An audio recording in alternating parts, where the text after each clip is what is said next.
శైలకు విజ్ఞప్తి నేనైతే ఇప్పుడు ఆడియన్స్కి విజ్ఞప్తి చేస్తా.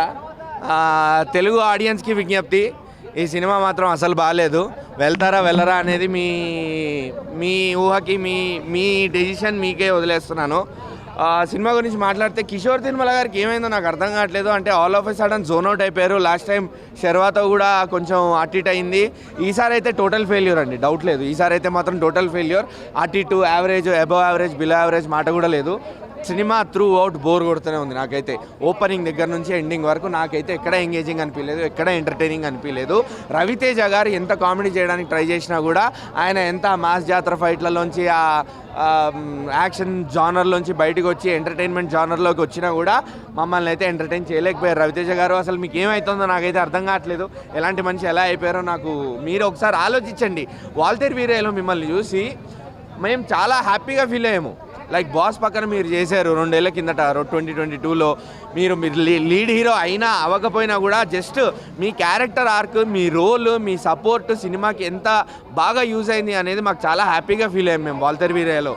బట్ మీ స్టాండ్ అలోన్ ఫిలిమ్స్ మాత్రం అసలు ఈ మధ్య ఏది వర్కౌట్ అయింది చెప్పండి మీరే. ఒక్క మాట ఏది వర్కౌట్ అవుతుంది అసలు? మీరు స్క్రిప్ట్ సెలెక్షను ఇంకా మీరు కొంచెం ఆలోచించండి సార్. మీ జనాల కోసం, మీ ఫ్యాన్స్ కోసం, మా టాలీవుడ్ ఆడియన్స్ కోసం మైండ్లో పెట్టుకొని ఒక్కసారి మంచి స్క్రిప్ట్ సెలెక్ట్ చేసుకొని మంచి కాన్సెప్ట్తో మళ్ళీ ముందుకు రండి. అసలు రవితేజ గారు ఇలానే చేస్తే మాత్రం ఆయన అఫ్కోర్స్ ఛాన్స్లు ఇస్తున్నారేమో డైరెక్టర్లకి, బట్ నో, ఇదేదో టాలీవుడ్ మీద, టాలీవుడ్ అభిమానుల మీద పగబట్టినట్టుంది తప్ప మాకు ఆ ప్రైమ్ రవితేజ కనిపించట్లేదు. రవితేజకి సినిమాలంటే ఎంత ప్యాషన్, సినిమాలంటే ఎంత పిచ్చి అంటే అలాంటి సినిమాలు ఏమైపోయాయి, ఎలా తీసే మనిషి ఏమైపోయాడు అని చెప్పి మాకు ఒక షాకింగ్గా ఉంది తప్ప మాకు ఇంకేం పగలేదు. లేకపోతే మేము ఇంకేం అనుకోవట్లేదు. మీరు ఇంకో సినిమా తీసి రండి, మేము మళ్ళీ చూస్తాం. కాకపోతే కొంచెం మా గురించి ఆలోచించి కొంచెం మంచి సినిమా తీయండి ప్లీజ్. ఇదొక్కటి మా విజ్ఞప్తి మీకు, ఈ సంక్రాంతికి మా విజ్ఞప్తి మీకు అనుకోండి. ఓవరాల్గా సినిమాకి వస్తే మాత్రం 2.5 గంటలండి సినిమా. 10:30 అవుతుంది టైం, ఇప్పుడు 8 o'clock స్టార్ట్ అయింది.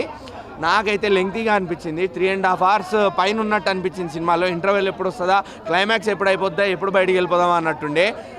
కామెడీ వర్కౌట్ కాలేదు, నిజంగా చెప్తున్నా. ఏం వర్కౌట్ కాలేదు. ట్రెండీ టాపిక్స్ యూజ్ చేశారు, ట్రెండీ డైలాగ్స్ యూజ్ చేశారు, అన్నీ నడిపించడానికి చూశారు. కానీ ఎక్కడ వెన్నెల కిషోర్ గారితో కానీ, సత్య గారితో కానీ, రవితేజ గారితో కానీ ఒక పాయింట్ ఆఫ్ టైంలో కూడా నేను జెన్యున్గా ఎక్కడా నవ్వలేదు. మొత్తం అంతా బలవంతంగా నడిపించడానికి ట్రై చేశారు సినిమాలో కిషోర్ తిరుమల గారు ఆయన డైరెక్షన్లో మాత్రం. అండ్ లాస్ట్లో సర్ప్రైజ్ అని అన్నారు కదా నిన్నటిదాకా, అదేం సర్ప్రైజ్ కాదండి. పెద్ద మన సీరియల్ పాటల్ని డీజేలో మిక్స్ చేయించి మొత్తం అందరు ఆడవాళ్ళతో రవితేజ గారితో డ్యాన్స్లు వేయించారు. మేబీ సీరియళ్ళ పాటలకి నాస్టాలజిక్గా కనెక్ట్ అవుతాం అనుకున్నారో ఏమో. లేదండి, అసలు డిస్కనెక్ట్ అయిపోయాం. అప్పటికే సినిమా మీద విరక్తి వచ్చేసింది, సినిమా మీద ఫ్రస్ట్రేషన్ వచ్చేసింది. ఆ పాయింట్ ఆఫ్ టైంలో నువ్వు మళ్ళీ సంబంధం లేకుండా ఏదో డీజే పాటలు పెట్టి అందులో సీరియల్ పాటలు పెడితే ఇంకా జనాలు ఎక్కడ ఎంటర్టైన్మెంట్ ఫీల్ అవుతారు బాస్? మీరే ఆలోచించండి ఒకసారి. కిషోర్ గారు అండ్ రవితేజ అన్న ప్లీజ్ విజ్ఞప్తి, మంచి సినిమాతో రండి. మీరు మళ్ళీ సినిమా తీస్తే మళ్ళీ మేము వస్తాం సినిమాకి. కాకపోతే ఈసారి మంచి సినిమాతో వస్తారని చెప్పి ఒక చిన్న హోప్తో